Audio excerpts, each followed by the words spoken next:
રાજકોટ જિલ્લાના ધોરાજી ખાતે વિશ્વ હિન્દુ પરિષદ અને બજરંગ દળ દ્વારા રામનવમી શોભાયાત્રાનું આયોજન કરાયું હતું, જે શોભાયાત્રામાં સાધુ સંતો, રાજકીય અને સામાજિક આગેવાનો, સરકારી અધિકારીઓ અને નગરજનો જોડાયા હતા. વહેલી સવારે ધોરાજીના રામ મંદિર ખાતે શ્રી રામલલાના પૂજન કરી ત્યારબાદ જય શ્રી રામના નારા સાથે આ શોભાયાત્રાનું પ્રસ્થાન કરવામાં આવ્યું હતું અને જે શહેરના મુખ્ય માર્ગો પર ફરી હતી, જેમાં સુશોભિત ફ્લોટ્સ આકર્ષણનું કેન્દ્ર બન્યા હતા.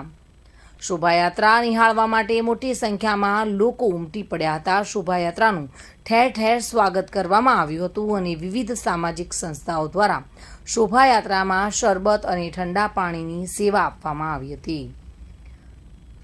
શહેરભરમાં શોભાયાત્રા ફર્યા બાદ પરત રામ મંદિર ખાતે બપોરે 12 કલાકે પહોંચી હતી અને જ્યાં રામજી મંદિરે બપોરના સમયે મહાઆરતીનું આયોજન કર્યું હતું. આ ઉપરાંત રામચંદ્રજીની ધૂન મંડળ દ્વારા વહેલી સવારથી જ રામ મંદિર ખાતે રામધૂન સંકીર્તન કાર્યક્રમ યોજાયો હતો. વિમલ સોંદરવા સાથે bureau report, today Gujarati news.